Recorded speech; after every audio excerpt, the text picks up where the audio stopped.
Attention. It's time to register for Ellucian Live 2024, April 7th through 10th in San Antonio, Texas. Illuminate, innovate, inspire, explore higher education's greatest opportunities with future-ready ideas, solutions, and best practices designed to drive transformation. Register now at elive.ellucian.com. This conference is going to be epic. By now, you've heard me talk about Insights EDU in Phoenix, Arizona, February 20 through 22nd. Here's why I think you should join us at the Insights EDU conference. It's one of the few conferences focused on helping schools serve today's online and non-traditional students. If you're concerned at all about where your enrollments are going to come from in 2024 and beyond, and you should be concerned, you need to be at this conference. Register now at insightsedu.com and use promo code EdUp to save $50. Prepare to be astonished.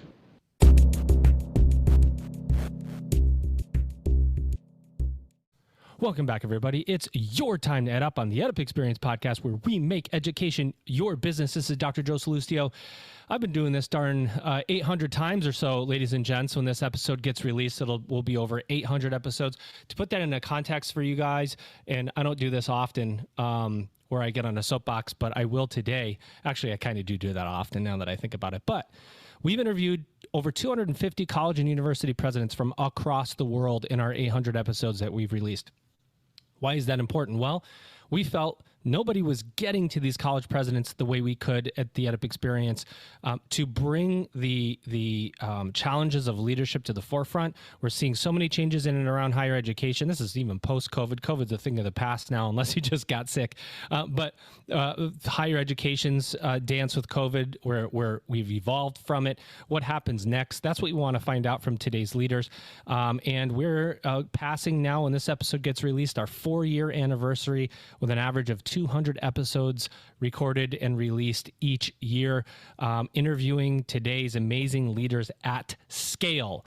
Can anybody else do it? I challenge you. And if you can't, just come on the EdUp Experience podcast and we'll make it easier for you. That's one of the things we do here, and one of the things I am most proud of, and I know Elvin is too, is we interview college presidents, and then we say, hey, college president, you probably want to interview somebody who does a job just like yours. So come back once you've been a guest and be my guest co-host. And you can then pick from our list of upcoming guests and say, oh, I would like to talk to that person. And we've got somebody here today. This is the lead-in, right? This is the lead-in. And he's here, and he's one of the very, very few, and I mean few presidents. I think I was sick, or my kids were home from school, it makes it impossible to record. And I missed his episode and regretted it ever since. Ladies and gentlemen, his name is Dr. Bill Heineman. He is the president at North Shore Community College. Bill, welcome back to an EdUp Mic. Thank you, Joe, and congratulations, 800 episodes. That's incredible. Thank you very much. A lot of talking, right? So it's a miracle that I could keep doing this. I do mess up quite a bit, though, because that's just what happens here on the EdUp Experience podcast. We leave in all mistakes, right? Except if you forget your institution's name, which you won't do, right, Bill? How's it going over there? Absolutely not. We will not forget North Shore Community College. Really, really excited to have this opportunity to chat with these two terrific leaders from Oakton College today.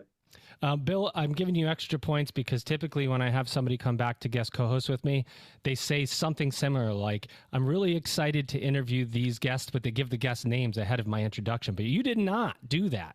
Well done.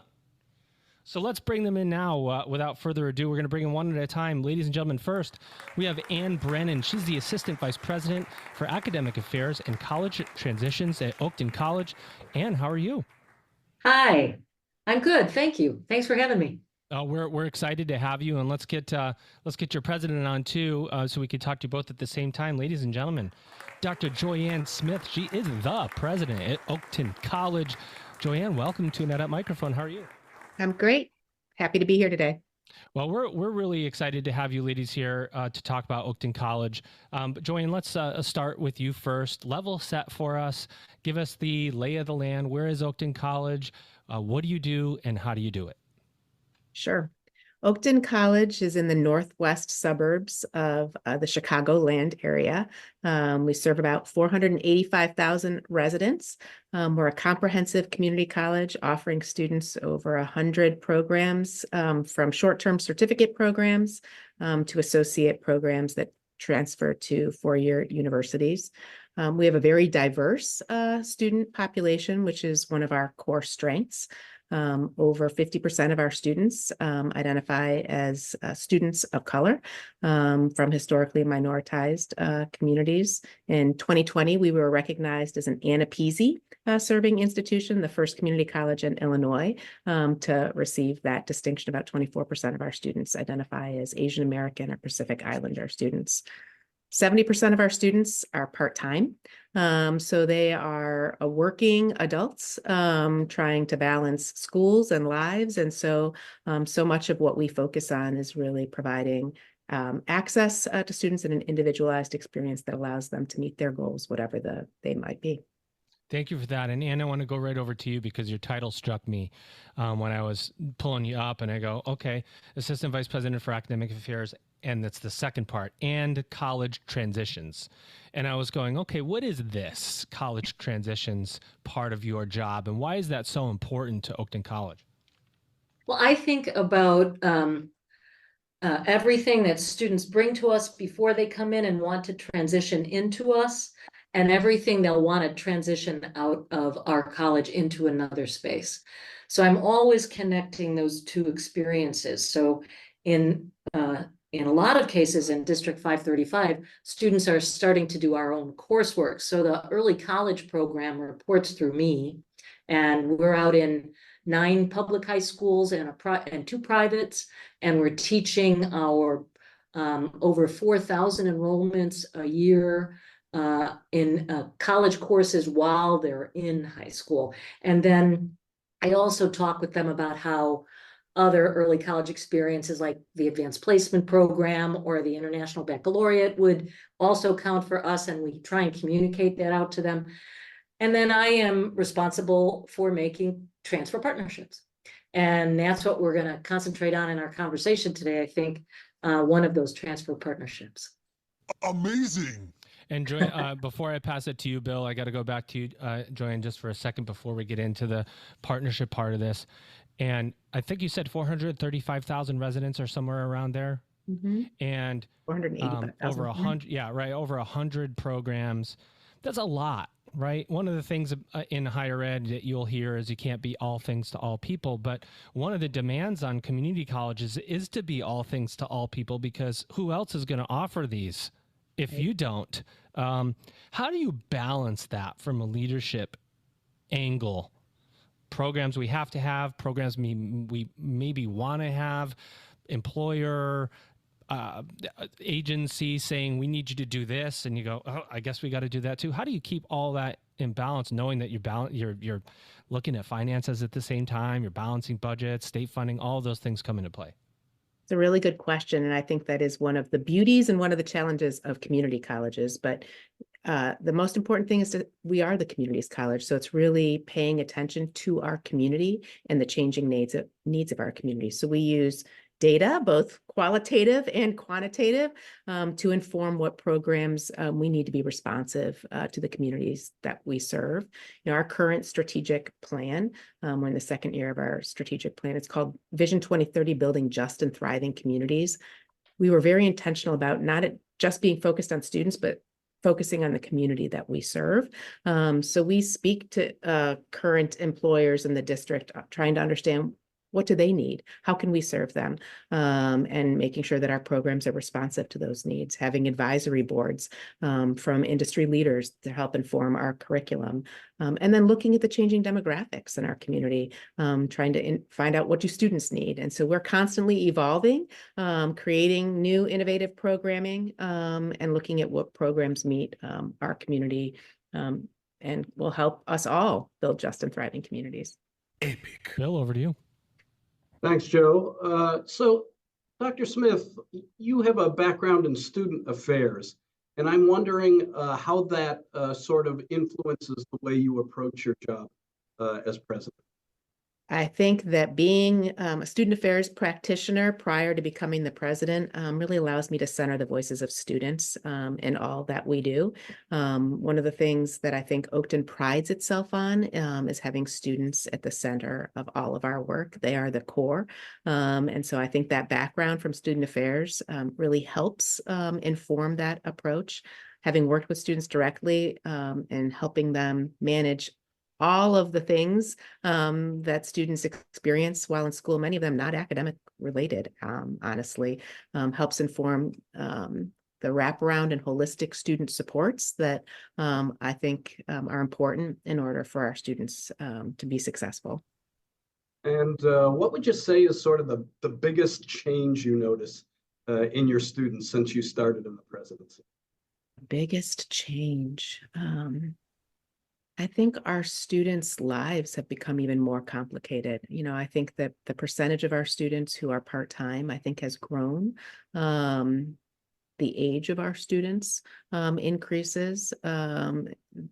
Even those that are direct out of high school, many of them are leading adult lives, even though their age might not be defined as that post-traditional adult. And so I think the complexity of students' lives has grown. Yeah, really amazing world they live in these days and trying to be college students. Right. They're often parents working or supporting parents while also trying to obtain a certificate or a credential in order to move on in their career pathway. We talk about that all the time about students and needs, and we don't say enough the environment, like the cost of goods is more, the cost of gas, right? The supply chain disruptions that we still feel. Like you try to go buy a house now, wood's more expensive and interest rates are high. And so everything that surrounds a student is more expensive, which makes partnerships and transitions, if you will, you like that? Like what I'm doing here?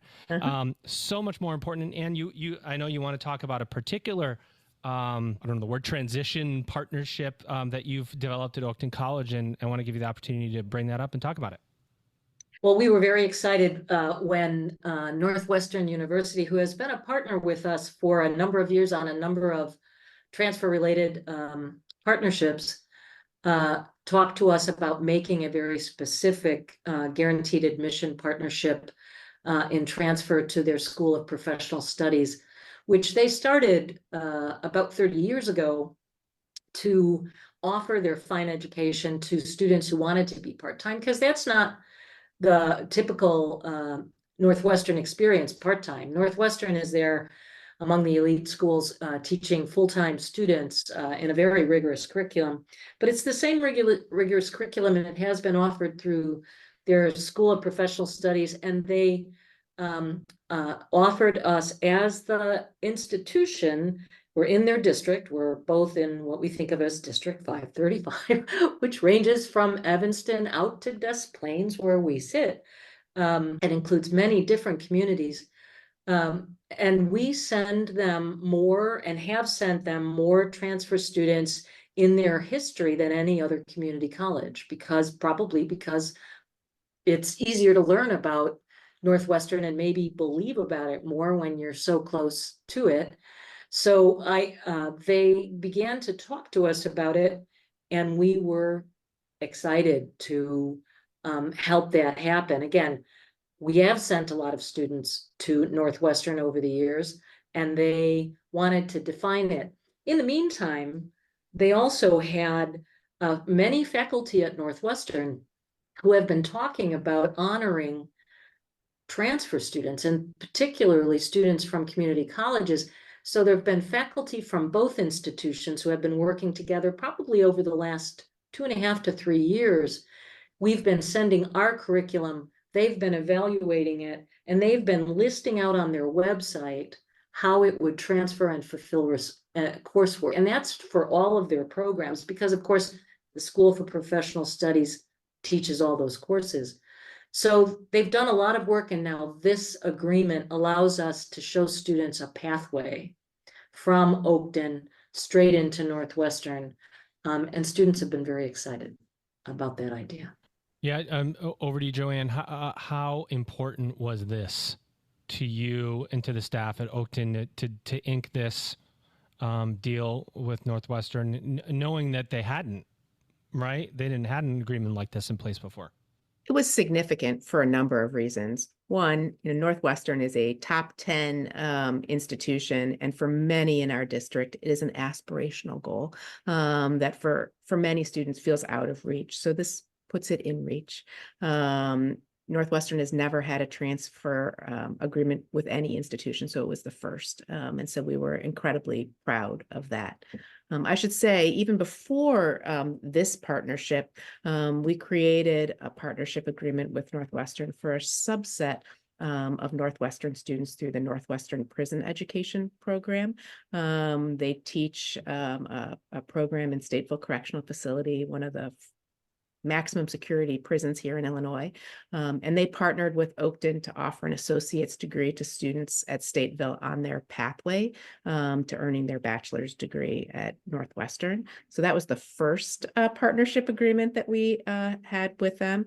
And we've graduated 2 cohorts of students through the associate degree program in November. The first group of those students completed their bachelor's degree from Northwestern University, the first top 10 university in the country to award a baccalaureate degree to incarcerated individuals. So that was our first partnership with Northwestern. And then this transfer partnership followed several years after. That is amazing. Bill. So, and tell us where this agreement with Northwestern fits in sort of the larger ecosystem of transfer relationships you have. Where do most of your students go when they transfer? That's a great question about Oakton. Many community colleges have one big school they send all their students to. And I would have to say Oakton has 5 big schools, then another 15 pretty big destinations for our students, and then dozens and dozens, if not 100 other destinations in a given year. When we look at the output from, and I was just asking for an update from research about that. When we look for the top 5, they always have included the University of Illinois at Champaign-Urbana, DePaul University, University of Illinois at Chicago, and Northeastern Illinois University. And that's where those 4 keep taking different places. And then there's a nursing school that also gets a lot of our RNs in big ways.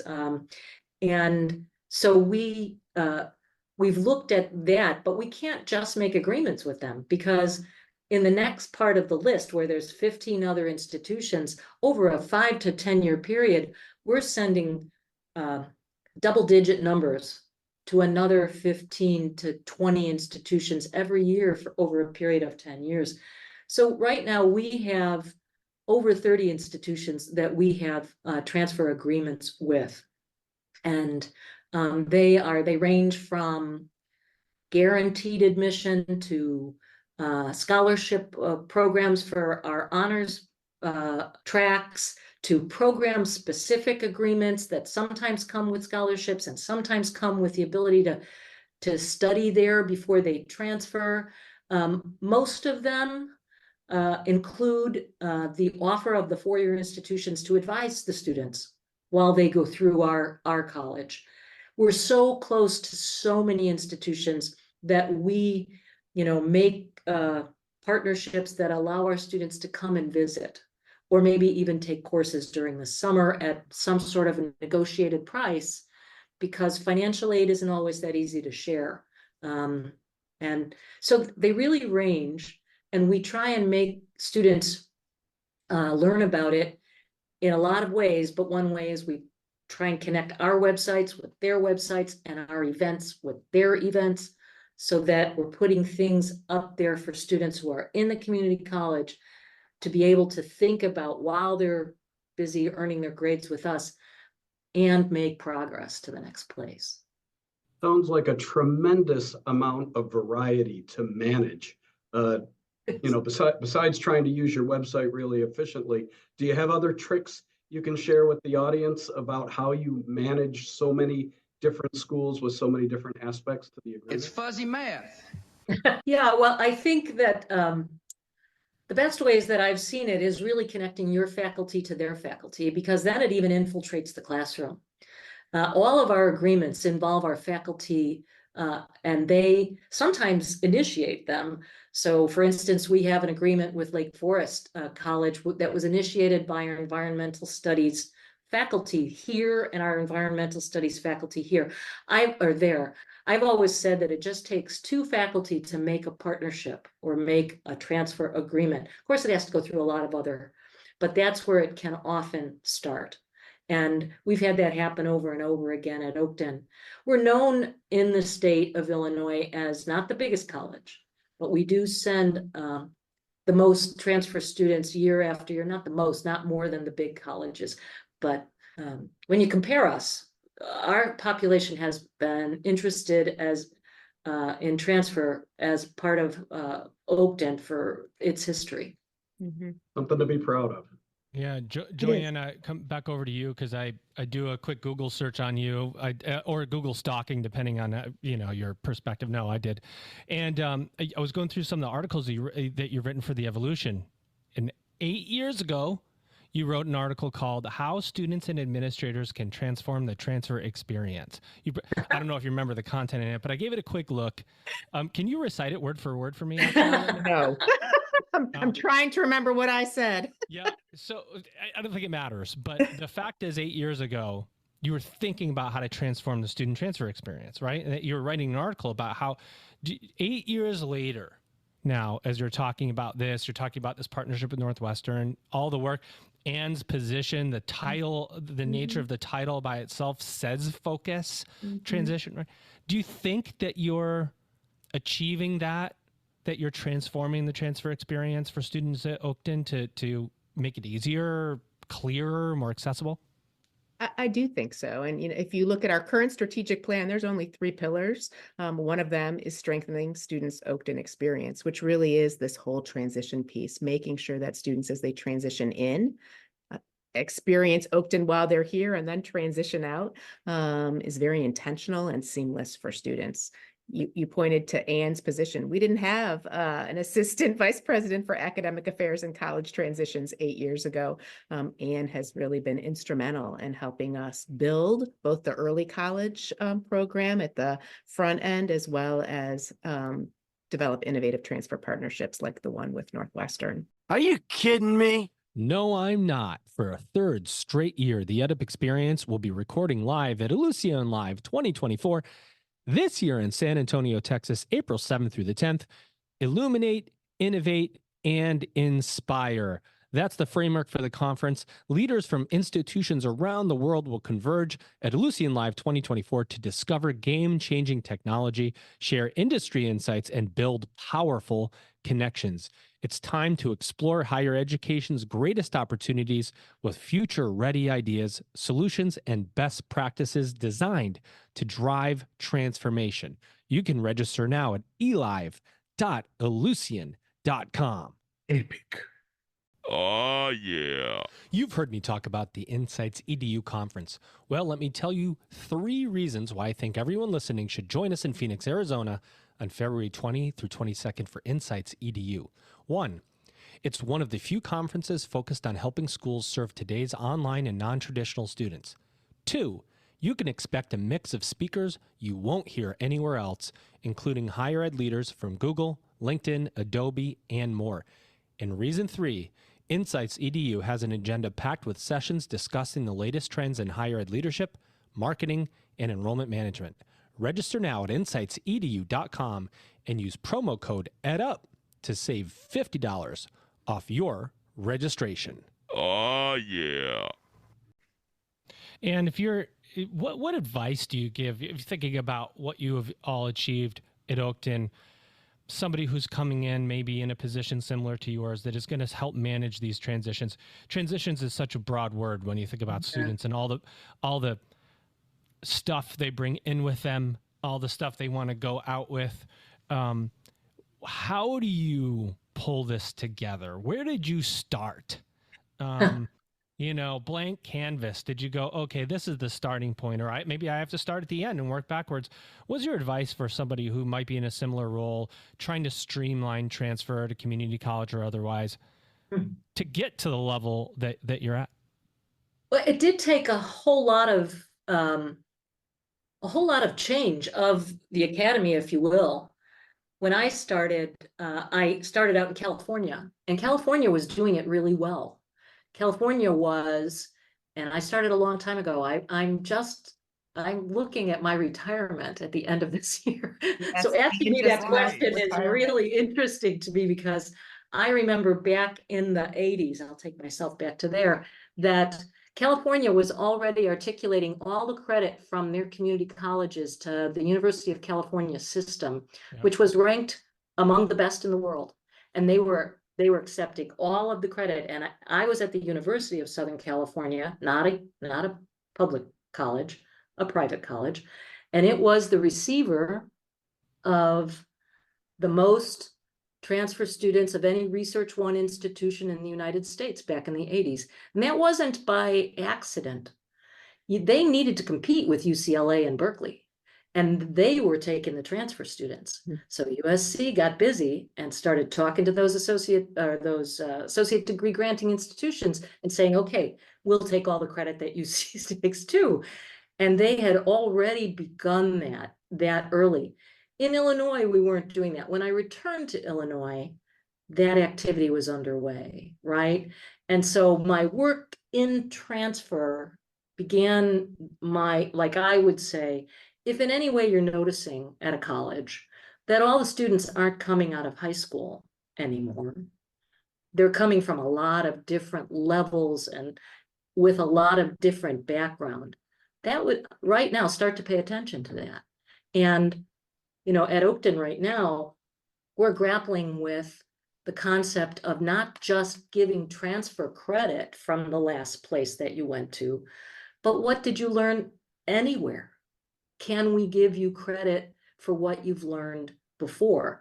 So we're really expanding this concept of transitioning what you learned before and bringing it into us so that we can, and I'm particularly listening, and if there's any university people listening to this, to accept that credit when they move from us. If we give people credit for training that they got that wasn't from a traditional college, but we've proven that it's the level of college credit, we're hoping that stays in the record, continues on for students, is honored when they move to the next place. So that's this whole transition, like business now, I think. Once upon a time, it was transfer credit and articulating credit and putting it on a website, or joining Transferology in Illinois. That's where we all put our transfer credit so that you could load up your transcript. And those are all great things. And if you're working on any of that kind of stuff, you're doing the work that needs to be done, because today's college graduate does not graduate normally without bringing credit from somewhere else. And that is, again, over a career, that wasn't it. Back in the USC was special. It was accepting all these transfer students and had a big effort going into that. A lot more colleges do that today, a lot more universities. And now we have to expand it, I think, the next step, which is to really recognize issues of competence and of training that's really springing up in so many ways all over the country, and especially online. So again, we're continuing to evolve, and I think that under President Smith's leadership, she really has had that idea in her mind. She did lead the institution in us moving in this direction in lots of ways that are very equity focused, and that has been true of her leadership. That's a fact. That's a fact. A couple of comments about what you said. I worked in Southern California for 4 years at an institution, and everything that California does policy-wise is to keep their kids and students within the state of California, right? The way the transfer credit system is, why California doesn't join NC-SARA and make state reciprocity easier, because they don't want to make it easier for you to come get their kids. They don't, and they're adults. I worked at an online institution. I had to go to every single state and try to get reciprocity for online students. Anyway, so everything is designed to make that transition from community college to four-year university easy, so you don't even need to look outside the state, and a lot of kids don't. That's why they have hundreds of thousands of students within both systems. So what you say is so right. They've really done a good job of making sure that they stay in state, and I don't think there's a state out there that doesn't want their student population to stay in state. So, but you're right, and the academy can be difficult sometimes when you start looking at things like credit transfer and prior learning assessment. Prior learning assessment, for those that go, oh, my learning outcomes are exactly the same as these, and I'm going to take those credits, is very different than I took these 5 online courses and I need to really look at this, and yeah, it could satisfy these credits. Do I want them to satisfy these credits? I could say no if I want to. Do I really want them? So there's so much it's subjective too, depending on who's looking, what you get, and that's a hard thing to get over. Anyway, a couple comments, and something we all have to deal with, because if credit transfer isn't easy, if you're not going to, by the way, we're all accredited by the same folks. Why the credits can't transfer, it's the biggest mystery within higher ed, that somebody from Oakton College, and you go to this 4-year and they go, well, that one right there, we're not going to take it. Well, probably accredited by this one of the what used to be regional accreditors. They all talk, have the same standards. Where's the craziness in this, right? It's still a little bit of the Wild West that we live in, especially with non-credit credentials coming in, and that's a lot to deal with. And it's a huge source of frustration for students. And when we focus on equity, time and money that is lost for students. And so these transfer partnerships and credit transfers, so important to ensure that students are able to finish a degree in not a lot of time and not lose money along the way. 100%. And for anybody who's hanging out there, any college, university, groups that are not on board with trying to make transferring and accepting the credit from other institutions, they should read about the fact that in Illinois holds particularly the lead in our transfer students who get bachelor's degrees after they transfer. They do it at a higher rate than most of the country. And in general, if you we look at our top destination schools, I haven't seen all of the data, but I have seen it enough to know that transfer students with associate degrees graduate at a higher rate than students who start as freshmen at universities, generally. So we are a valuable market for universities. And again, Northwestern recognizes this. That just wasn't their mission. They don't need to admit this transfer population to make their, fill their bet, right? They turn down so many students all the time. Yeah, so they really did it for other very good reasons. And I think that even the elite institutions will, if they are not already doing it, and a lot of small liberal arts or private institutions who haven't really needed to think about, because of their reputation, because of they're popular, they haven't needed to think about this population that doesn't start right after high school, that ends up preparing somewhere else before they come. And there's Bill, this is probably true for you too. One of the let's say good consequences that can come from competition.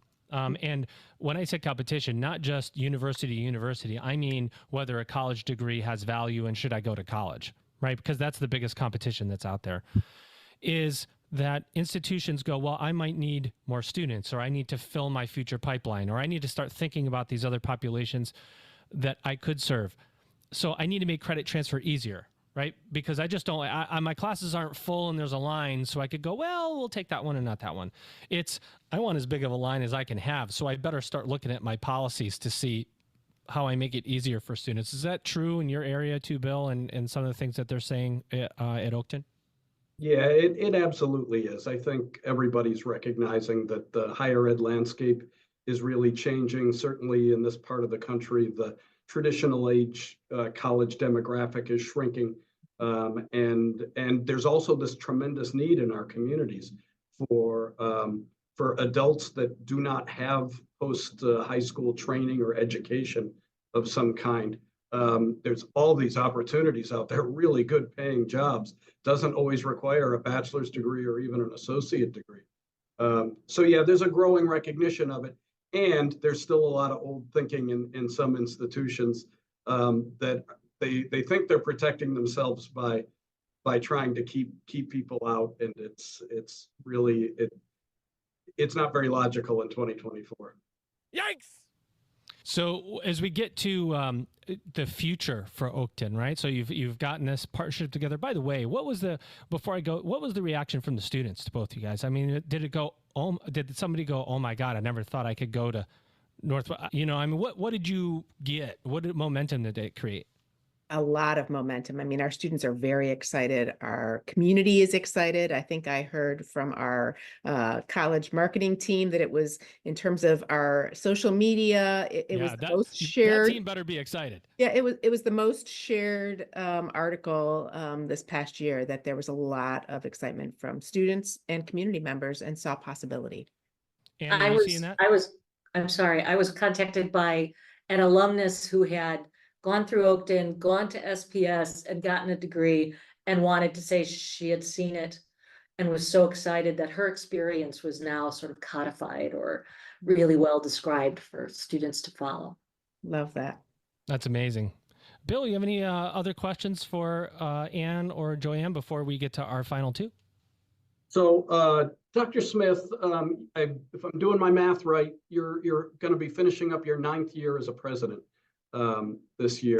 Amazing. That is hard to believe, but yes. and yeah, it actually is amazing, because the average length of college presidencies is shrinking year by year. There's a lot of attention being paid to college presidents these days. How are you doing in your 9th year, and how do you keep yourself really engaged and excited about the work? All good questions. I really can't believe it will be the end of my 9th year. It goes back to what I said earlier. It's about staying focused on the students. You know, the reason I show up every day is to provide a high quality Oakton experience for all of our students. So if I'm having a tough day, I walk out into the cafeteria and spend some time with students. They ground me. Anne knows this. I start meetings with what I call an Oakton experience moment, where we center a student experience to remind us all of the reason that we're here. Our students' pictures and stories are on the walls in our boardroom to ground our work. So it really is about being student-centered. That's what keeps me in the game every day, and no 2 days are alike. It is a constant challenge. I like to solve problems, and so I'm proud to continue to lead Oakton almost 9 years later. Well, congratulations on a fantastic run so far. Thank you. By the way, I love that, starting with a student experience, because when you do that, and I've done it before, and it's hard to stay consistent. You have to be really intentional to find that student story and bring it up. It's actually it's very hard because you want to have these meetings, quick meetings and whatever. And sometimes when you start with a student story, it puts things into perspective for the person who's coming to the meeting that has some major issue that really isn't that major compared to the student that went through literally snow and ice to get to class, to get, it's like, oh, well, I'm not getting enough resources. I don't have enough chairs. I need a new office chair. It's like, okay, really? So I think that's a great piece of advice to all leaders, current and aspiring out there, is to make sure that you always frame it in and from the eyes of a student, because that is real hard work going through that. And we know today's community colleges are serving students that are one bill away from quitting. Yeah. And Anne, I want to talk about that with you real fast before I get to my final two questions. So much of what you do in transitions is managing retention, right? I mean, there's going to be times when somebody goes, oh, I don't know what to do with this, and what do I do? And you show them the path of a transition. And instead of quitting, I see the path, right? The path needs to be clear to me, or else it becomes unclear, and the uncertainty overwhelms my self-confidence, and all of a sudden I quit. So crystallizing and clarifying the transitions and the pathways, is that an important part so I could see it and believe it? Yeah, we really believe in that here, and I don't think we're alone. We're, as a state, Illinois is a pathway, what they call a pathway state. But here at Oakton, we have really strived, and we had to move from an old model to a new model. And it was under President Smith's leadership, we are putting students on what we call an educational plan. In other words, a pathway toward either the job you want when you leave here or the job you want eventually. And how do you get there with this learning that we're teaching you? And so if you looked in the Oakton catalog, which is on our website, you would see that we have shown you a pathway, and we call it pre-majors because we don't have majors at community colleges.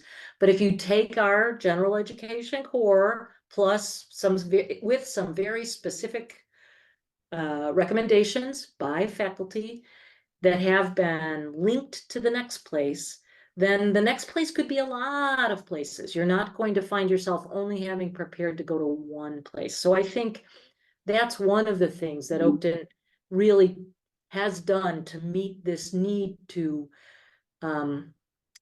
make sure you don't lose any money in the transfer process, that you get all your credit honored. And Illinois as a state, again, and I think because I spent time in California and I'm in these conversations around, that a lot of places are doing this, and I think students should feel optimistic.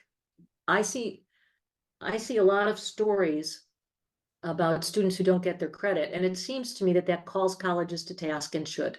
Mm-hmm. But on the other side of it, I just mentioned earlier that more students graduate from college with students for credit than graduate as having started as freshmen in general. So I think that there's every reason to believe that your credit will be accepted. And one more thing that I would say is community colleges want to accept all your credit, including Oakton, right? If you have earned something before, you don't have to worry if it got a bad grade. We don't really care. We really are here to meet you where you are. And that's really become, I think, a loud message of the community college. This isn't not eligible for you. It's eligible for everybody, right? We can meet you where you are in your education, but we take it pretty seriously that we want to make sure you know how to get on to the next level. So we spelled it out in your advising portal, on the website, and in catalog, and with these partnerships and these pathways. Something tells me you challenged a few policies along the way, and a couple have been. That's all good work. That's all good work. Right. That's progress. That's right. Yes. Well, let's hit our final two questions, and I'll start with you. What else do you want to say about Oakton, and tell me what you see for the future of higher education?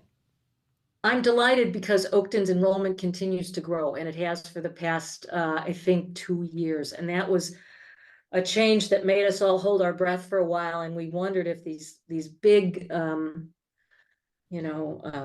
headlines, and I was just reading, the New York Times headline about, is college worth it?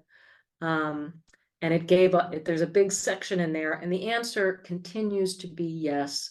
And I agree. For the future, I think Oakton is really on a great path to take what has been a really great first 50 years and build into it what the next 50 should be in higher ed. They're paying attention to a lot of the best things. Who are we serving and who are we not serving? And let's go after those we haven't been serving to make sure that they know about us. And so I think that the future of education is going to have to be like what we're doing. I'm not retiring because I'm pessimistic. I'm retiring because I've worked enough. So I want to continue to encourage people. And And it is a great field, and it is to work in. And I believe that I used to joke that I used to sit at the transfer table at the cafeteria all by myself. And now everybody's at the transfer table. It's very popular. So I think that is going to continue, and it will become even, I think we'll lead the world as we have in higher ed in a new way that we need to.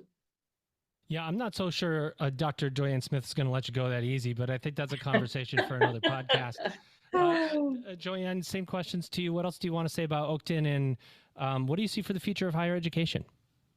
What else do I want to say about Oakton? I think we're a fabulous place that's really leaning into our mission and our vision to serve our community. And as Anne said, really focusing on who we're serving and who we're not, and being very intentional about ensuring access to a high quality education for everybody that lives in our district. And in particular, those who might not have thought that higher education was for them. That's really a significant focus for us, and honoring their lived experience when they come to us. So that credit for prior learning that Anne was talking about, a big piece of that is honoring folks' lived experience and what they know, and valuing that when they come to us. So I see the future of higher ed in really serving those students that we've not always served. And that's really how, as a country, I think we'll build truly just and thriving communities. We need educated citizens in order for us all to thrive and for our democracy to survive. So I think we play a critical role in that. And I think community colleges in particular serve that role, given who we serve. I agree. Bill, what'd you think of this conversation today? I think it's a fantastic conversation. I would say amen and amen to both of what Anne and Joianne said. About the role of our institutions and the future. I think in many ways community colleges are the future of higher ed in the U.S. Well, there he is, ladies and gentlemen, my guest co-host. He's Dr. Bill Heineman. He is the president at North Shore Community College. You can catch him on, I don't remember what the episode number was. It was 400 maybe, or 500 in there somewhere. But if you look up William Heineman EdUp, it comes right up, and you could listen to what he had to say about North Shore. But on this episode, we had two amazing guests, one with the best title I've heard in a long time. Here she is. Her name is Anne Brennan. She is the Assistant Vice President of Academic Affairs and College Transitions. Anne, thank you for coming on and giving all the great advice that you did. Thank you. It was a pleasure. And ladies and gentlemen, there she is, Dr. Joianne Smith, President of Oakton College. Both from Oakton College, representing today. Ladies, did you have a good time on the podcast talking about Oakton and the great work that you do? We did. Thanks for the conversation and the invitation. Anytime. Well, with that, ladies and gentlemen, you've just EdUp'd. Attention.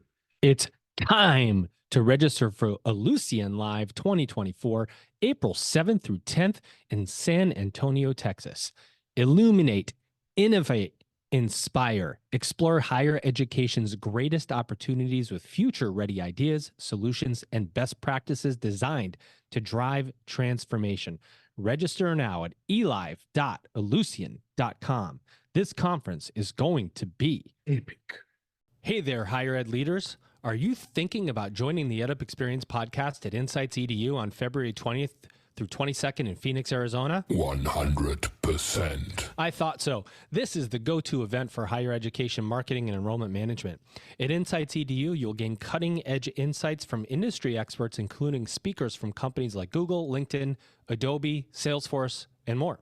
Become the transformational leader your campus needs by participating in discussions on important topics like online student demands and preferences, increasing affordability and accessibility, branding, measuring marketing performance, and much more.